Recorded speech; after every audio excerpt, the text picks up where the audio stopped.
Ah, les tableaux de proportionnalité, ça revient souvent, ça. Ce que tu dois trouver, c'est le coefficient de proportionnalité, c'est-à-dire le nombre qui permet de passer avec une multiplication de la valeur x à la valeur y. Tu vas multiplier par un nombre, parfois c'est une fraction. Et en fait, pour trouver la fraction, tu dois absolument retenir la formule que je te donne ici. C'est une valeur y divisée par la valeur de x qui correspond. Donc, si je prends mon exercice, je vois que la ligne qui est complète, c'est celle-ci. Donc, je vais diviser pour trouver mon coefficient, 20, la valeur de y, par moins 4. Et 20 sur moins 4, je peux simplifier. Ça fait une valeur négative. Et 20 sur 4, c'est la même chose que 5 sur 1. Moins 5 sur 1, ça vaut moins 5. Donc, le coefficient ici vaut moins 5. Ça veut dire que pour passer d'une valeur de x à la valeur de y, je dois multiplier par moins 5. Tu vois 10, 10 fois moins 5, ça fait moins 50. Et pour aller dans l'autre sens, au lieu de multiplier par moins 5, tu divises par moins 5. Donc, pour passer de y à x, tu vas faire moins 15 divisé par moins 5. C'est positif, et 15 divisé par 5, ça fait 3. On passe aux exercices corrigés. Voilà, ici, pour trouver le coefficient de proportionnalité, tu vas faire une valeur de y divisée par la valeur de x qui lui correspond. Donc, ce sera 21 sur 56. Essaye de simplifier au maximum cette fraction-là. Alors, tu vois peut-être que c'est divisible par 7.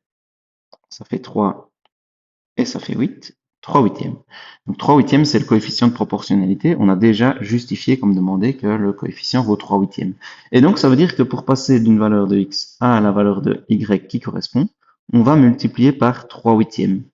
Alors, je te rappelle, multiplier par 3 huitièmes, ça revient à multiplier par 3, puis diviser par 8. Donc, pour passer de 112 à la valeur de y correspondante, on va faire 112 fois 3, et la réponse, tu la divises par 8. 112 fois 3, ça fait 336, divisé par 8. Donc, tu divises par 2, et puis encore par 2, et ça te fait 42. Donc, ici, tu indiques 42. Pour 24, tu fais 24 fois 3 divisé par 8. 24 fois 3, ça fait 72, divisé par 8, ça fait 9. Et donc ici, tu peux indiquer 9. Et dans l'autre sens, pour passer de la valeur de y à la valeur de x, donc tu vas faire 63, au lieu de faire fois 3 huitièmes, tu divises par 3 huitièmes, mais diviser par 3 huitièmes, ça revient à multiplier par 8 tiers. Donc je vais faire 63 fois 8 tiers, fois 8, et puis diviser par 3. Ça fait 504 divisé par 3, et ça fait 168. Donc on peut compléter avec 168.